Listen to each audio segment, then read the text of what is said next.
This is your Neepawa Town Council Debrief for the May 2nd, 2023 meeting. The debrief will highlight the key issues being discussed by Council and provide some context for the conversations and information on what the decisions mean for the town. This week, Council reports cover topics from the need for communities to be more forward-thinking and to work together, to library services, to infrastructure improvements at the clinic. One item of particular interest comes from Councillor Nadeau, who gives Council some information on training programs available through Westlake Employment Services. These include bridging programs and tuition support for courses such as Class 1 driver training and nursing. These are intended to help students who need a few more qualifications to be eligible for the programs or who need assistance with the costs. This is something that also came up at the job fair, which took place in town last week. April 19th, the day after our last meeting, we had a Westlake board meeting, and a couple highlights from that meeting. We were able to help support a Class 1 driving training at the Westlake Employment Services Board. There's a nursing bridging course that's also run through us, and that helps people access funding and get the qualifications needed in order to take nursing. We're also working with another course called Transportation, Logistics, and Supply Chain Management. So we're trying to offer more training to help residents in the town. The numbers of clients that we have continue to increase, and by using the services, we're finding more people are gaining employment, which is really great to see. So for the nurse bridging program and the Class 1 course, where are these being held, and how do people apply and get started on them? You know, Westlake Employment Services acts as the go-between to help support people to get the qualifications that they need in order to qualify for the program. Oh, but where is the program going to be held? I believe the closest one is in Brandon right now. Oh, and the Class 1, is that locally? It all depends on if someone is willing to do training here. About a year ago, we did train a few people here locally, with thanks to using some of the local facilities. It just depends on the need and how many applicants we have, I think, whether they'll bring someone out here to do it or whether they'll do it in Brandon, a larger center. Well, I think if you could bring it out here, that would be good. There would be lots. One thing we can do, though, is we can help get support with their tuition. And a lot of those costs get covered for the people that are interested if they go through with it. And that's where this nurse bridging program is really good, too. A lot of people that attended our session here in town, we had more people that wanted to take the training that's coming in our town. We didn't have enough spaces for sure for a couple sessions if we were to run multiple sessions. But this year will help those people that are deficit in what they need in order to qualify, what educational components they need. So this helps get them all lined up, and it helps with the tuition too. Okay, so you're talking about the LPN training or bridging from LPN to RN? Both. So definitely, because it was timely to apply, some people didn't apply in time, but a few people did apply and were approved to get support with their tuition for the LPN program that's being offered. Manager of Operations Denise Kay reports on summer employment at the town office. While some students have already started work, other positions are still open, so students should contact the office if they are interested. There's also a tender still out for roadside mowing, as the town is still looking for someone who meets all of the conditions to do the job for the summer months. The second part is that summer staff have started trickling in. We had a fairly smaller uptake on the applicants this year compared to prior years, so anyone that's still looking for work, they can contact us to fill out some application forms. But like I said, we had the first one started Monday, and then as they're getting out of school, they're starting to show up, so we'll go through their training and orientations and get them going into their proper departments. Recently we had a mowing tender issued out for local highway mowing, roadside mowing. So we're reviewing those applicants. Again, I don't think anyone met the criteria, so if anyone's aware of anyone else been maybe interested, they can still contact us. So we're looking for any roadside mowing, so your larger Schulte mowers, roadside stuff, big brush mowers, stuff like that. As Councillor Perry indicated, the RCMP tender for training facility renovation is out right now on Mercs. So interested parties can contact us if they're not too sure how to register their program. Or one of you, just the plans to see if they're interested in registering for them. That's fine. We're doing a job site walkthrough on Wednesday? Thursday afternoon there. We've also issued out a tower construction, so a viewing tower tender locally. So that one's posted out, and we'll be doing a site visit on that one tomorrow. And staff have just been busy ramping everything up for some digs, so we've been requesting a lot of locates so we can start a bunch of projects. Council had previously approved a motion to hire a company to develop a cemetery database for the town. However, that company subsequently withdrew from the contract as they were unable to complete it, and Council put out another tender for the project. They received 4 proposals and recommended one of them to Council so that the project can resume.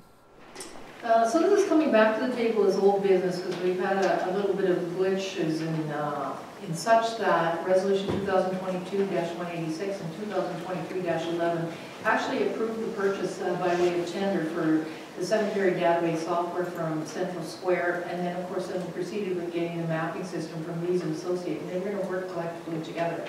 So when we got moving along, Central Square advised us that they were withdrawing and could no longer provide that service for us. So then, you know, without the database, the mapping's no good either. And then, of course, so then we didn't sign the agreement with Lees and Associates. So we were back to the table again. We submitted out a tender package again to find a new vendor. We were lucky and fortunate to actually receive 4. So staff did participate in evaluating all those, coming down to 2 that they felt would suit our needs, and did some live demonstration sessions, and quite a few of the staff participated in those. So the recommendation for council basically is that we accept, and this is the low bid, we accept the bid of Web Cemeteries for an initial investment of $14,768, and that's US dollars. But they do have an affiliate in Canada. It's the only one I think that did. And then, of course, there's an annual maintenance charge of $3,588 US. And of course, once again, we are going to ask, like we did before, that that be purchased out of the cemetery maintenance reserve. So unless you, maybe Joey can just comment on what she thought of the software. It actually ended up being a cheaper price than our original vendor. So that's a plus. And we really liked everything you showed us. And we're going to have an app, which the other vendor didn't have, so we'll probably will be able to get on the customer. Okay, so the resolution reads, whereas resolutions 2022-186 and 2023-11 approved the purchase of cemetery database software from Central Square and mapping services from Lees and Associates. And whereas Central Square was unable to fulfill the software obligation, making it necessary for administration to reissue a request for proposals for the purchase of the required software and services.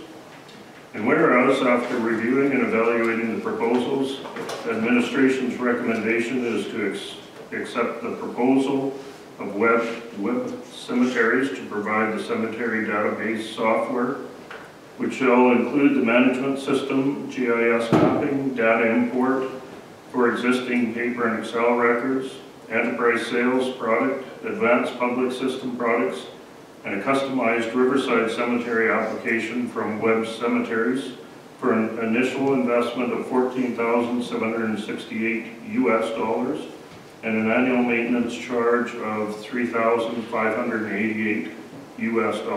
Therefore, be it resolved that we accept the recommendation of the administration to proceed with Web Cemeteries with this expenditure to be borne by the Cemetery Maintenance Reserve.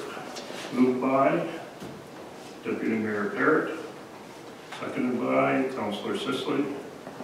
Questions? All in favor? Opposed? Carried.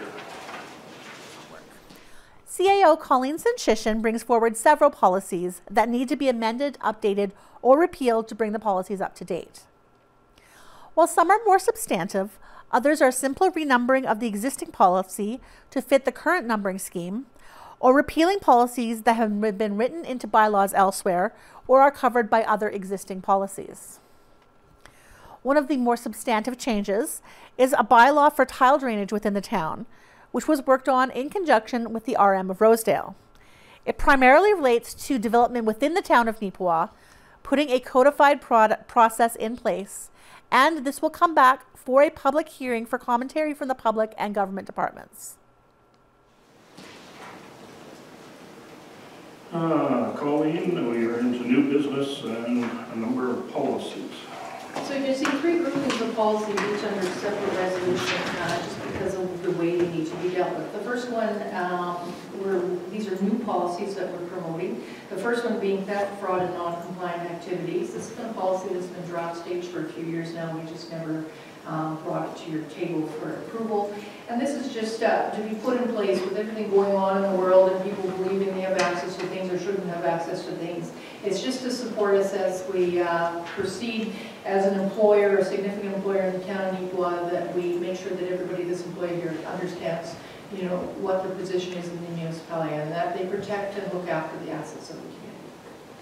The second one you're going to see is for tile drainage. This one is premised on the fact that there is an application coming forward at a future meeting for you by way of a public hearing to do a tile drainage project in the town of Neepawa. This is not normal for an urban community. It is normally done in the rurals.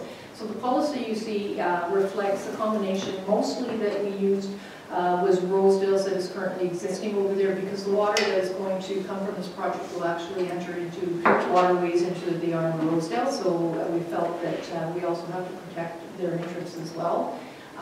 We've kind of vetted this application a little bit before we created the policy. I think it actually is deemed to be valid. It's going to be created by an engineered person that does drainage projects, so they'll be certified in this particular project. But because we have no processes in place, our drainage bylaw speaks mostly to the urban development in residential areas. So this policy will be specific to tile drainage. Could it happen on 1 or 2 other locations? Maybe, but we needed a process put in place. Once you pass this, if you do so, or whether you want to table it and review it again, that's okay too. But we will then request this proponent to go through the planning board and request a variance application, which will allow that application to come to the public for commentary. It will also go through the process of commentary from government departments, of which I've already obtained that from Transportation and Infrastructure. So we've covered all the bases here, but we need a policy and a process to get this application moving through the system. Next, Council moves on to bylaws, some of which are receiving their 2nd and 3rd reading, and some of which are newly introduced. Council passes bylaws on a map amendment for a project on Dominion Road, as well as the 2023 financial plan, which was introduced at the previous meeting. The 2 new bylaws are regarding a road closure and fire protection, respectively. The offset section of Commerce Street, which was closed during the street repairs and paving for that section of Mountain Avenue, requires an official bylaw to be closed, which would free up that lot for other uses. In the other bylaw, the RM of Rosedale is looking to enter into a partnership similar to the one Neepawa shares with the municipality of North Cypress Langford, where fire services from Neepawa will be available as a backup should local Rosedale fire services not be able to attend an incident or if they need additional help. The agreement includes the criteria that goes into determining the fee for service whenever Neepawa is called upon to help. Closing part of Commerce. So I'll try to explain what happened here. So this is road closing bylaw 3225-23. In 2022, the town of Neepawa realigned the entrance into the Yellowhead Center to line up directly with Commerce Street that would exit basically across Mountain Avenue to the west. In doing so, though, we would have to close off the entrance that everybody had used over the years, that they believed they were traveling on Commerce Street, that would be basically south of the Yellowhead. So that particular access that existed up till last year was very irregularly positioned. It did not line up with the road grid for Neepawa as it was offset to the south. So everybody believed it was a road. So at the time of realigning that entrance and closing off Commerce Street, history reflected that this portion of the roadway had been closed previously as Harold Street, as had many other pieces along that section. When we go further, and so of course we closed it, realigned the entrance thinking it was closed. And you know, when reading further, there was never a transfer done to actually transfer that piece of road over into the town as the bylaw would suggest should normally happen. So as we get looking through these, and Jody researched diligently, we even started connecting with the law office to get them to make sure they were seeing what we were seeing. So to clean this up and ensure that the matter has been dealt with properly, we took some time and actually spent some considerable amount of time looking into this, and Jody was very good at all this tedious little detail. And we feel we need now, because we've realigned that entrance, we have to officially close it. It is not a road, it shouldn't have been a road, it is what it is, but let's get it off the plate and not pass it on to further administration. So we reached out to Richmond Surveys, and we had a plan survey completed, and we're asking for support tonight to give first reading to this bylaw to clean up the flaws and complete this section.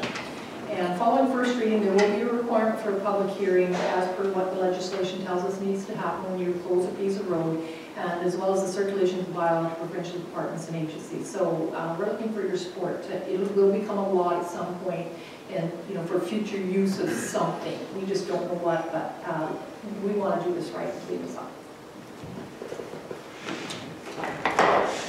Question, Colleen? Pretty straightforward. Be it resolved that bylaw number 3225-23 being a bylaw of the town of Neepawa to close part of Commerce Street on 403 in northeast 331415 and transfer that portion closed to the town of Neepawa now be read for the first time. Moved by Councillor Costichuk, seconded by Deputy Mayor Barrett. All in favor? Opposed? Carried. Colleen, fire protection.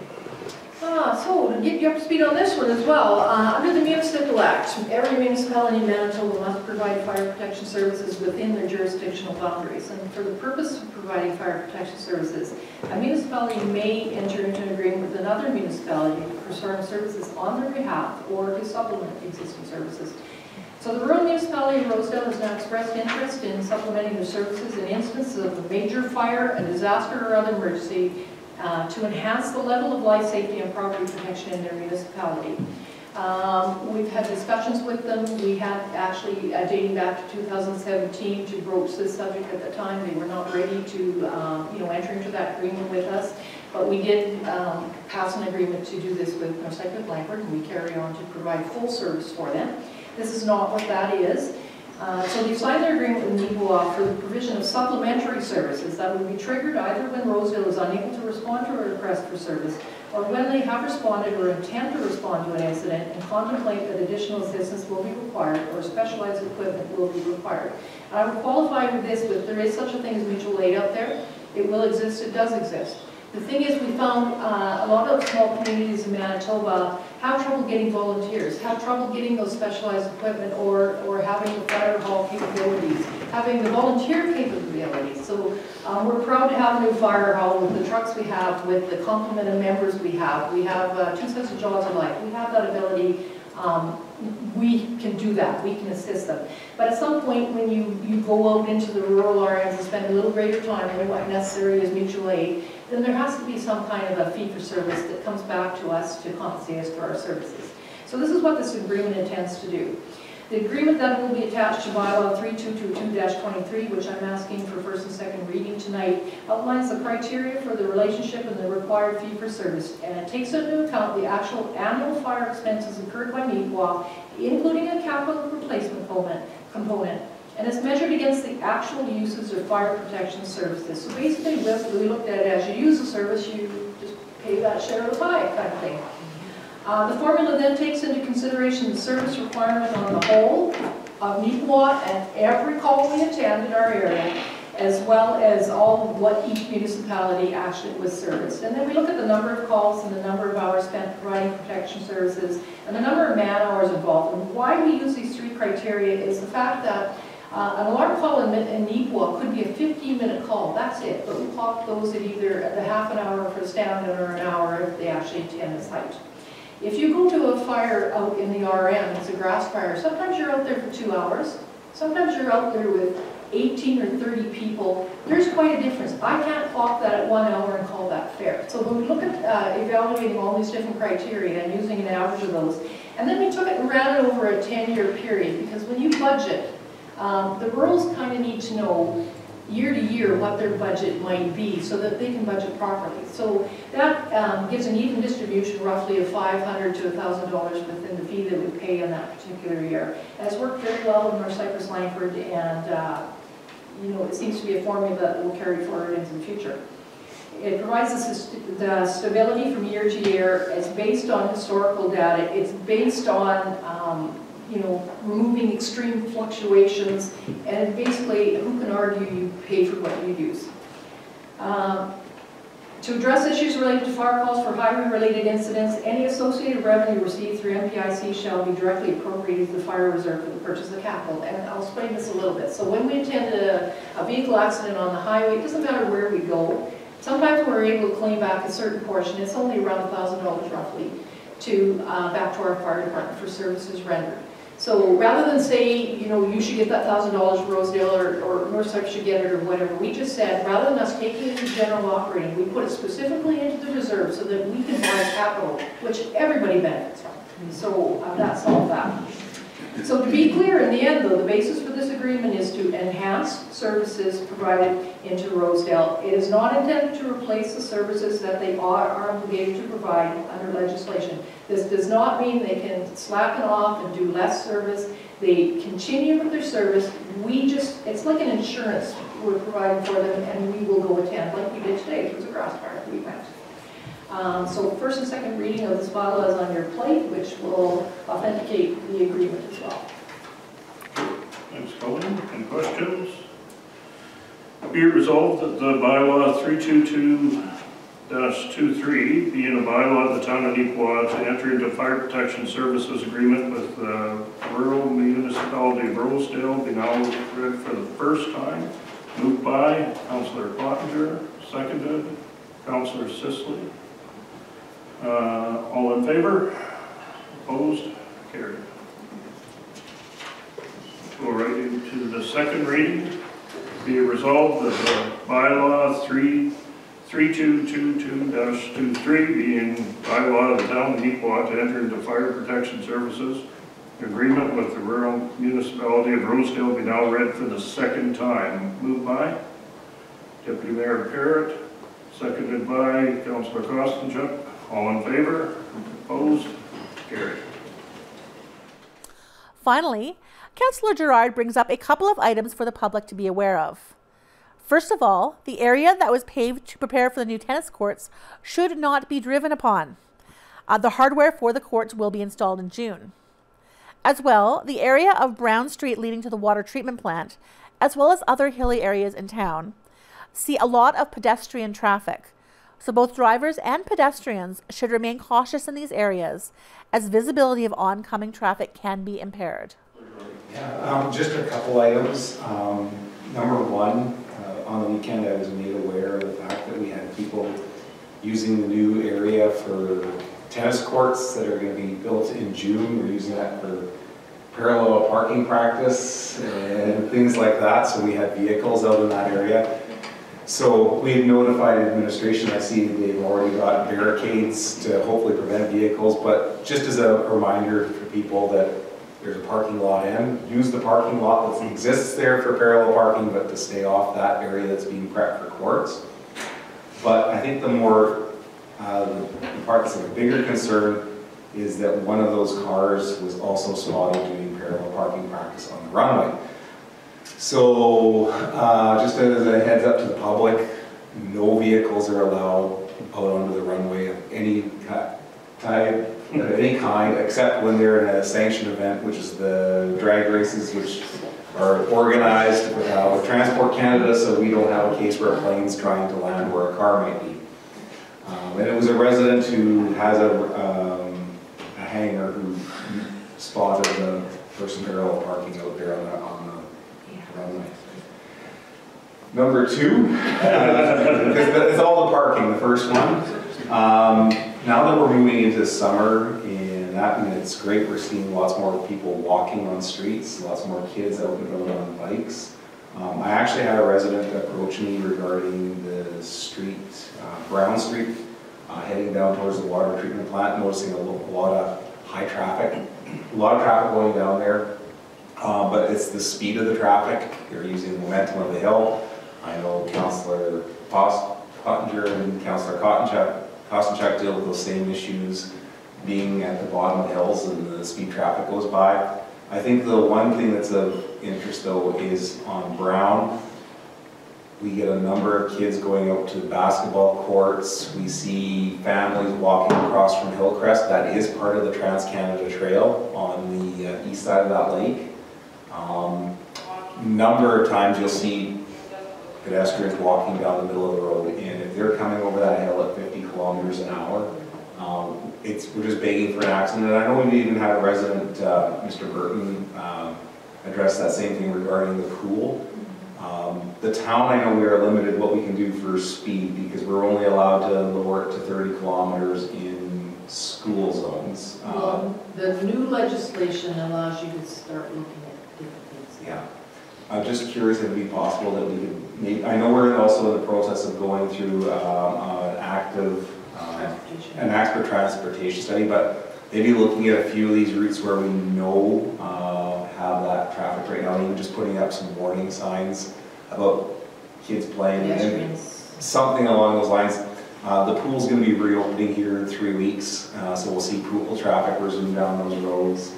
Like I said, along the Trans-Canada Trail, I've got a picture here that's got 12 kids walking shoulder to shoulder right across Brown, and all it takes is one car coming over the hill at 50K, and we've got a serious incident that's going to happen. So I live on Davidson, and I will echo that. Going down to the pool is quite dangerous. Yeah. Quite dangerous. And we're seeing, or I'm seeing more and more kids with scooters and different things that are starting at the top of the hill. yeah. And they're going down Davidson into the pool parking lot. And there's four-way stops there, but not everybody uses those stop signs down there. Yeah. So it's very dangerous. Just even like I said, even if we as a community can acknowledge that there are some routes, and at least get some extra caution signs put up there, just to be proactive, rather than us, haphazardly changing speed limits on individual roads. Just to take a look at some cautions and some warnings in some of those areas. Can I ask Denny what signs would be available? We put some kids at play signs, I think. Those kinds of Like there's some of the residents that comment, like there's a silver Ford half-ton 3 times a day comes flying over there, and they know that that's going to be an issue. Or there's we know there's some common culprits, but I mean, hopefully we can get some yield signs or some warning signs of some kind. Maybe we can just draw people's attention to it. Oh, that's very good, thanks, Councilor Gerard. And would it hurt to post as well for the people walking that they need to do properly Especially facing on traffic and Yeah. not 12 wide? I've got a photo of it, but I didn't want to put it out here. It incriminates people, but I've got the picture, and it's completely across the street. And it's great. It's love seeing kids out using our facilities. I mean, that basketball court at Hillcrest, the basketball bounces out there from closure of school till sunset, and I think it's fantastic. I think further to that, the traffic past our place for sure, and I'm guessing past yours as well, is predominantly not the work crews that are the problem. They go past our place really quite slowly. And I'm pleased to say that it's not increased traffic because of the construction that's causing it. Also covered were physician recruitment, water main extension, and the financial report. You can view end-to-end coverage of the Town Council meeting elsewhere in the NACTV schedule, including immediately following this. If you have any comments, questions, or topics that we might be able to shine some light on, please reach out at 204-476-2639, by email at nactvnews@gmail.com, or on Facebook at Neepawa TV. Thanks for joining me, and I hope to see you next time.